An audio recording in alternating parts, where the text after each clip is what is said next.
Bem-vindo, senhor telebobástico ouvinte! Esperamos que se encontre perfeitamente barricado, embora o confinamento comece agora a aligeirar. Ainda assim, juizinho, máscaras no frontispício, mãozinhas lavadas pelo menos durante 20 segundos com sabão macaco, distância social ao nível dos 2, 3 metros e juízo. Estamos ansiosos por ver como todo este desconfinamento vai ser efetuado, especialmente ao nível dos transportes públicos, nomeadamente o fluxo humano que os mesmos vão ter. Bom, deixemos-nos de devaneios intelectuais. Estamos aqui com uma missão que é de formação, de educação, de conhecimento teleboba no ar. Hoje continuaremos a falar dos polos de desenvolvimento económico, mas hoje o nosso destaque vai para a Comunidade Europeia. A consolidação dessa tão amada e tão odiada Comunidade Europeia. A consolidação económica na Comunidade Europeia foi um processo que se iniciou a partir de 1979, a quando da criação do Sistema Monetário Europeu com o ECU, European Currency Unit, a Unidade de Conta Europeia. Esta era uma divisa de referência, ou seja, uma moeda de conta, e não uma moeda corrente. Foi criada num período de forte instabilidade monetária, como forma de evitar flutuações cambiais depois do abandono do padrão ouro por parte dos Estados Unidos durante a crise dos anos 70. O ECU destinava-se, assim, a estabilizar o sistema monetário na Europa e a promover as trocas comerciais no espaço europeu.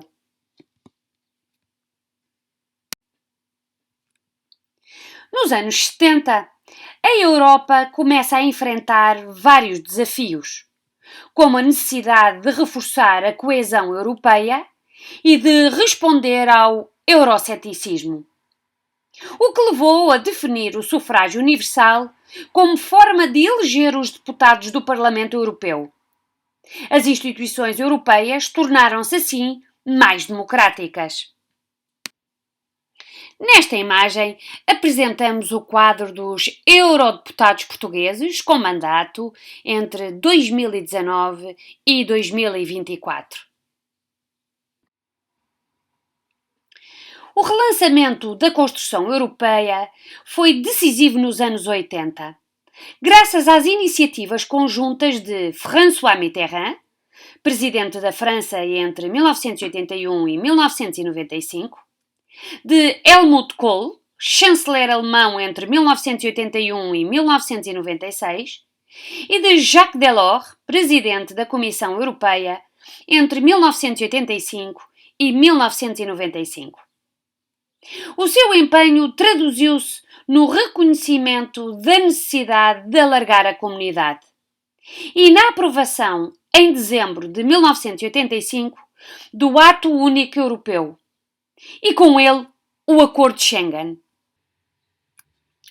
O Ato Único, que entrou em vigor em julho de 1987, visava criar um espaço sem fronteiras internas, no qual será assegurada a livre circulação de mercadorias, pessoas, serviços e capitais. Procurou concretizar os princípios já enunciados no Tratado de Roma. O Ato Único previa também a criação de um mercado único a partir de 1993, edificando um espaço sem barreiras alfandegárias para os produtos agrícolas e industriais.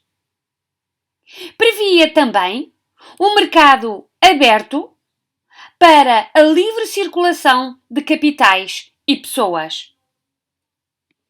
Em 1985, foi assinado o Acordo de Schengen, no qual a França, a Alemanha Ocidental, a Bélgica, o Luxemburgo e os Países Baixos acordaram na abertura das suas fronteiras, embora essa abertura só fosse concretizada em 1990. Desta forma, a livre circulação de pessoas no espaço europeu constituiu-se como um fator essencial de aprofundamento da comunidade europeia. Mas o ato único foi mais além. O ato único institucionalizou o Conselho Europeu, que passou a ser o órgão encarregue de elaborar as orientações políticas gerais no seio da Comunidade Europeia. Reforçou igualmente o papel do Parlamento Europeu, que passou a ter um papel cada vez mais importante na tomada de decisão, ratificando as futuras adesões e a cooperação ao nível da política externa. O ato único reforçou a intervenção da comunidade em vários domínios. Na PAC, Política Agrícola Comum, e confrontada nos anos 80 com a superprodução, estabeleceram-se cotas de produção, assim como a adoção de uma política de pescas comum, introduzindo a distinção entre a zona costeira e a zona comunitária, estabelecendo também totais autorizados de capturas. Relativamente ao FEDER, Fundo Europeu para o Desenvolvimento Regional, este foi reforçado com o aumento dos fundos entre 1973 e 1987. Ainda assim, em 1988, os fundos foram reforçados de forma a responder à entrada de países mais atrasados em termos de desenvolvimento, como foi o caso da Irlanda, da Grécia, de Portugal e da Espanha. Em matéria educativa, promoveram-se programas de mobilidade de estudantes nos países da comunidade, com os programas Erasmus, Sócrates e Leonardo da Vinci.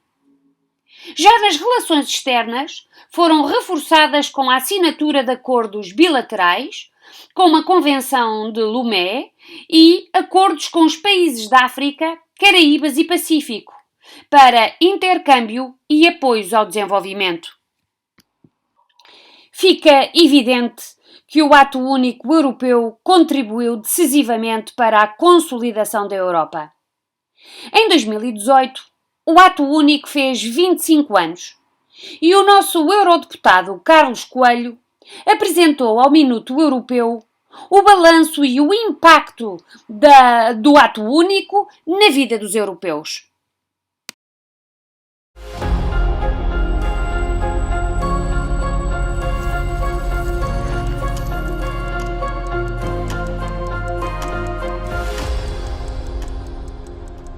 O mercado único europeu faz 25 anos. Hoje parece fácil circular livremente dentro da União, mas o mercado único, que é uma das maiores e mais acarinhadas conquistas da Europa, só entrou em vigor em 1993. O mercado único faz da União um único território, em que as pessoas, o dinheiro, os produtos e os serviços circulam livremente. Com isso promovemos o crescimento económico e criamos emprego. Estava previsto já no Tratado de Roma em 1957, mas foram necessários anos para avançar no processo de integração que colocasse em prática as chamadas 4 liberdades: a livre circulação de bens, capitais, serviços e pessoas. A crise económica e institucional na Europa dos anos 70 e 80 levou o chanceler alemão Helmut Kohl, o presidente francês François Mitterrand e o presidente da Comissão Europeia Jacques Delors a promoverem a criação de um mercado interno para a Europa sem obstáculos. Centenas de barreiras técnicas, jurídicas e burocráticas ao comércio livre e à livre circulação entre os países foram suprimidas graças a uma série de reformas.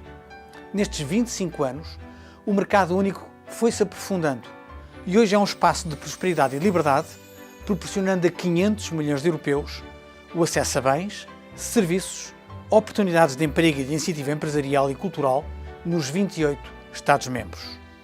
Associado à cidadania europeia, o mercado interno envolve a possibilidade de residir, trabalhar e estudar noutro Estado, a proteção e harmonização dos direitos dos consumidores, a melhoria na segurança alimentar na Europa, as telecomunicações, o reconhecimento de diplomas, os contratos públicos europeus, a entrega transfronteiriça de encomendas, as tarifas aduaneiras, o mercado de energia, entre muitos outros exemplos. Mas o mercado único está longe de ter atingido o seu pleno potencial. Hoje, na União Europeia, precisamos de um mercado único digital, que suprima as barreiras ainda existentes e que permita comprar e vender online, além fronteiras, de forma livre e segura. O mercado único tem 25 anos e é um exemplo de sucesso. Defender esta conquista é preservar milhões de empregos, promover o crescimento económico e garantir a liberdade de circulação tão valorizada pelos cidadãos europeus.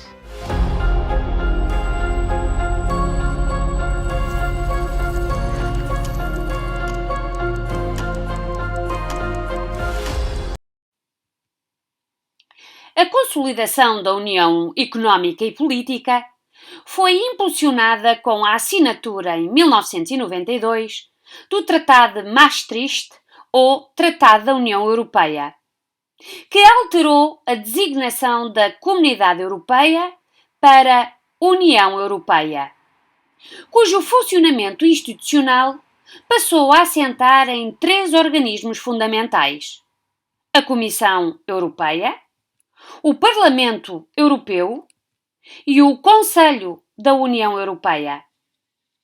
O Tratado da União estabeleceu os princípios fundamentais que nortearam a ação da União Europeia. Alargou as competências do Parlamento Europeu, criou a União Económica e Monetária e estabeleceu o prazo da sua entrada em vigor. Definiu a cidadania europeia e estabeleceu os 3 pilares da política europeia. O pilar comunitário, integrando a SECA, a Eurotom e a Comunidade Europeia. O da política externa e de segurança comum, PESC. E o da cooperação judicial e política nos assuntos penais.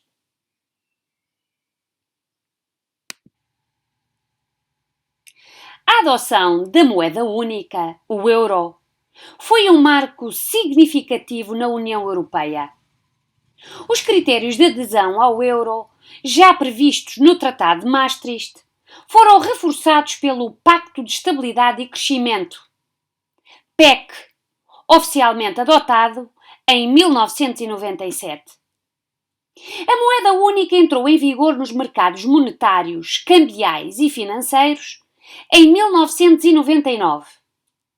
A circulação de moedas e de notas ocorreu em 2002, quando os 12 Estados-membros substituíram as moedas nacionais pelo euro. Desses 12 Estados-membros faziam parte a Alemanha, a Áustria, Bélgica, Espanha, Finlândia, França, Grécia, Países Baixos, Irlanda, Itália, Luxemburgo e Portugal. O Reino Unido, a Dinamarca e a Suécia não aderiram ao euro. O Banco Central Europeu, sediado em Frankfurt, na Alemanha, é responsável pela definição da política económica e monetária da União Europeia, pela gestão do euro e pela coordenação do sistema europeu de bancos centrais. Desta forma, os esforços de coesão política, económica e monetária da União Europeia permitiram à União assumir-se como um polo de desenvolvimento económico, capaz de rivalizar com os Estados Unidos e com as novas potências emergentes, desde a década de 70, no Sudeste Asiático. Em 2017, o euro fazia 15 anos na carteira dos portugueses. E a SIC fez uma reportagem a dar conta do que mudou a partir daí. Vejamos então. As crianças e adolescentes que agora entraram em 2017 provavelmente não sabem fazer as contas em escudos. Há 15 anos entravam em circulação as notas e moedas do euro e as dores de cabeça dos portugueses nas conversões. 1 euro valia 200 escudos e tudo o que era preciso comprar começava a ficar mais caro. Desde então, Portugal mudou, passou por uma crise financeira e os portugueses foram ficando com menos dinheiro ao final do mês. Em 2002, o salário mínimo era de menos de 70 contos ou 348 euros. Este domingo aumenta 27 euros para os 557. Desde 2002, o rendimento das famílias subiu 7% para uma média de 28.700 euros. Mas se aumentou o dinheiro disponível, também subiu, e bem, o preço dos bens e serviços, em especial da comida. Quem pedia um café há 15 anos pagava 80 escudos ou 40 cêntimos, agora paga mais 20. E se uma Santos custava 100 escudos no início da década passada, agora se custar 1,20 € não é das mais caras. Um almoço num restaurante já custou 1 conto e 800 ou menos de 9 euros, agora pode custar em média 15 euros. Subiram os preços dos transportes, do cinema, do tabaco e das bebidas, do carro e dos combustíveis. 1 litro de gasolina custava há 15 anos 86 cêntimos, custa agora quase o dobro. Segundo o Banco de Portugal, os portugueses ainda guardam em casa mais de 31 milhões de contos, cerca de 3 contos e 200 por cada um. O prazo para a troca só termina no final de 2022.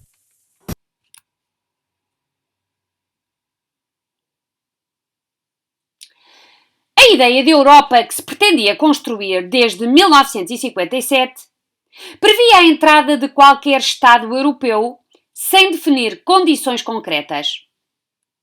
Em 8 de abril de 1978, o Conselho Europeu de Copenhaga declarou que a democracia e os direitos representativos em cada um dos Estados-membros eram condições essenciais para pertencer à Comunidade Económica Europeia e que o sistema político dos Estados devia ser baseado em valores democráticos.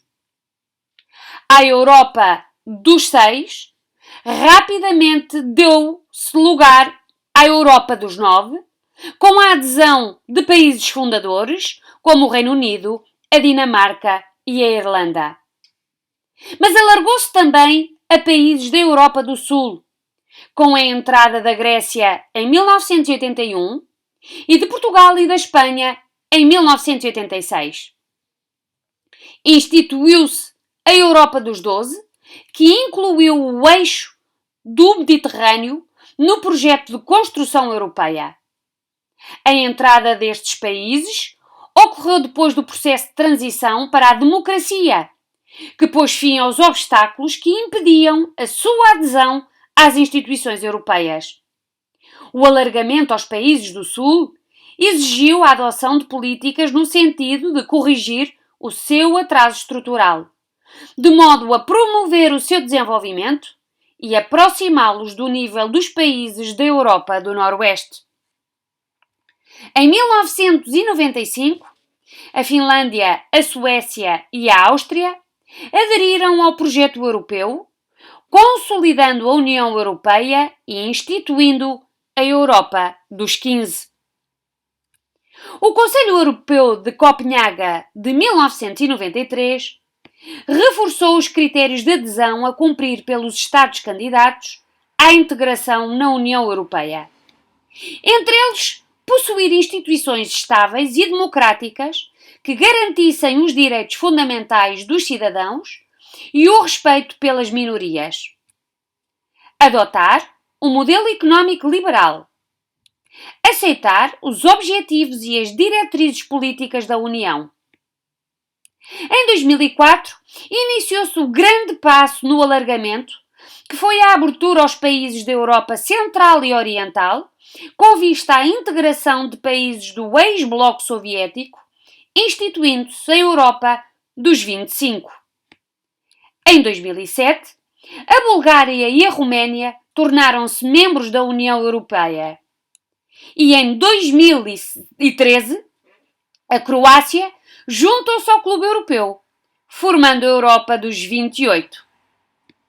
No entanto, é de extrema importância fazer referência aos novos caminhos e desafios que a União Europeia tem enfrentado recentemente. Entre eles é o caso do Brexit.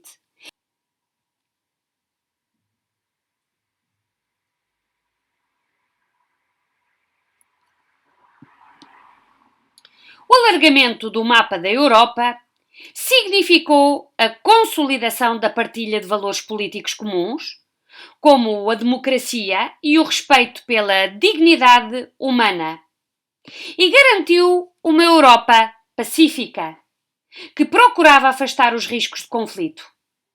Do ponto de vista económico, o novo mapa europeu agrupou um enorme mercado de produtores e de consumidores, permitindo à Europa competir como potência económica a nível mundial. O aprofundamento político da União tem sido motivo de debate e nem sempre tem havido consenso entre os diferentes Estados-membros quanto ao modelo político-institucional a adotar. O projeto de uma federação europeia tem sido olhado por muitos Estados com desconfiança. O euroceticismo fez surgir vozes em defesa da soberania nacional e da independência das decisões no seio das instituições europeias, criando impasses no aprofundamento da União. Um desses países foi o Reino Unido, facto que o conduziu ao processo do Brexit e consequente saída da União Europeia. O Tratado de Maastricht, em 1992, contribuiu para o aprofundamento político da União Europeia, ao definir, para além da moeda única, símbolo federalista, a cidadania europeia e uma política externa e de segurança comum. Com a assinatura deste tratado, a posição dos vários Estados-membros passou a ser comum nas organizações e conferências internacionais. A adoção de uma política externa comum significou ao mesmo tempo a criação de um instrumento multinacional que conferiu maior poder à Europa e permitiu-lhe definir ações comuns no domínio militar. No entanto, é de novo imperativo referir que, apesar do aprofundamento que as próprias instituições da União Europeia têm construído, a mesma não tem evitado os inúmeros impasses. E nos tempos em que vivemos, com a pandemia, com o Covid-19, certamente novos problemas e novos desafios a União Europeia se vai deparar e com eles muitos impasses, uma vez que a complexidade da Europa, das suas instituições e dos seus problemas são cada vez maiores. No entanto, são vários os desafios que se colocam no sentido da consolidação da Europa como unidade política de Estados e de cidadãos. Entre esses desafios, destacamos a necessidade de maior democratização das instituições, a maior convergência em matéria de política externa comum, o desinteresse da opinião pública e a reduzida participação nos atos eleitorais, a necessidade de definir uma política de defesa comum, a cooperação com a NATO e a criação do Eurocorps, os problemas em matéria ambiental, apesar da criação da Rede Natura 2000, com também a necessidade do cumprimento dos objetivos do Protocolo de Quioto e a criação da Agência Europeia do Ambiente. E a cooperação em matéria de investigação espacial, com a criação e desenvolvimento da Agência Espacial Europeia.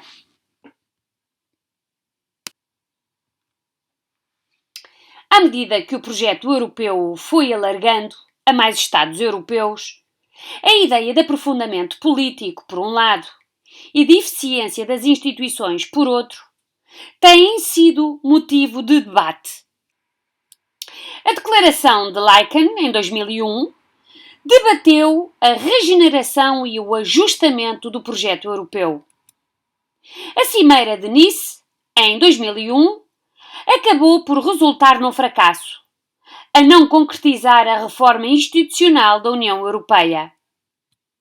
O Tratado Constitucional de 2004, que visava aprofundar a integração política e encaminhar o projeto europeu para um modelo federal, foi rejeitado pela França e pela Holanda em 2005.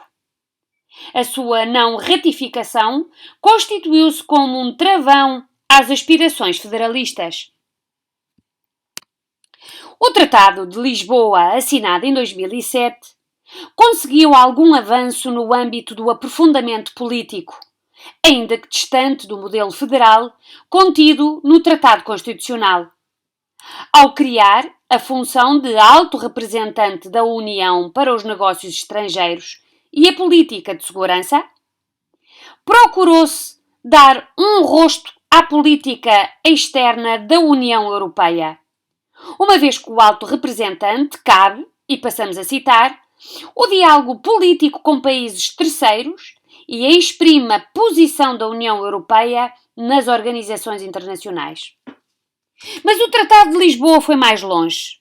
Pretendeu alcançar um crescimento económico equilibrado e reforçar a solidariedade entre os Estados-membros.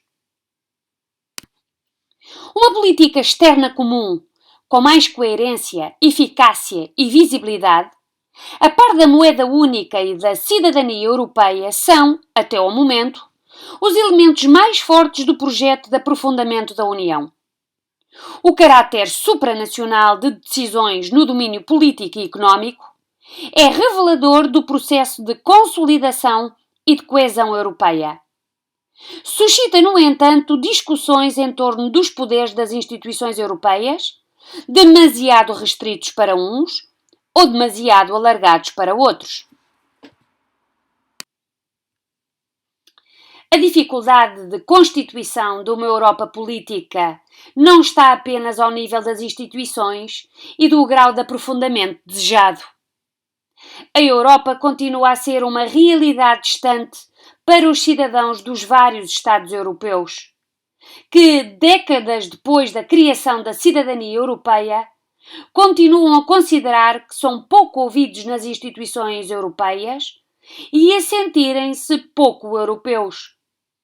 Além do mais, as prioridades que, no entender dos europeus, devem marcar a atuação da Europa são no sentido de solucionar os problemas que mais afetam os vários Estados-membros e não no sentido de aprofundar politicamente a União.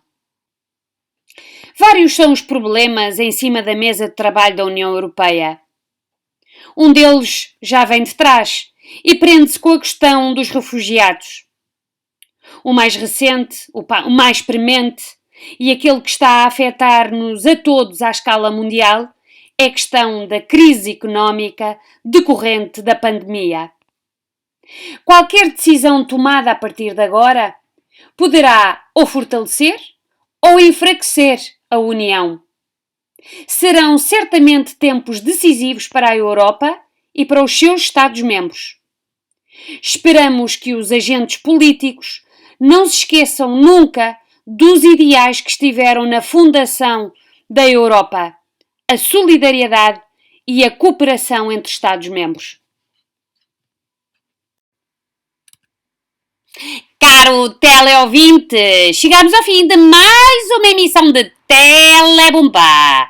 Desta vez deixamos-vos com um cartoon do Estado da Europa. Até podia ser um título deste cartoon: A Europa no olho do furacão. Uma Europa que parece desgovernada, tripulação indisciplinada e com pouca capacidade para enfrentar a tormenta, dentro e fora da embarcação. E há sempre uns traidores ecos em fuga, rumo ao paraíso, qual oásis. Isto é Europa? É caminho do juízo final? Esperamos que não, porque unidos seremos mais fortes, sempre.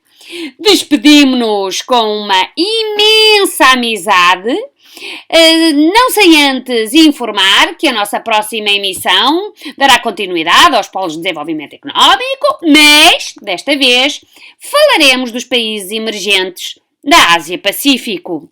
Até lá, fique bem, adquira máscaras, adquira material para desinfetar as mãos, adquira metros para fazer medições relativamente ao distanciamento social, adquira farpela a condizer, enfim, vá adquirindo coisas.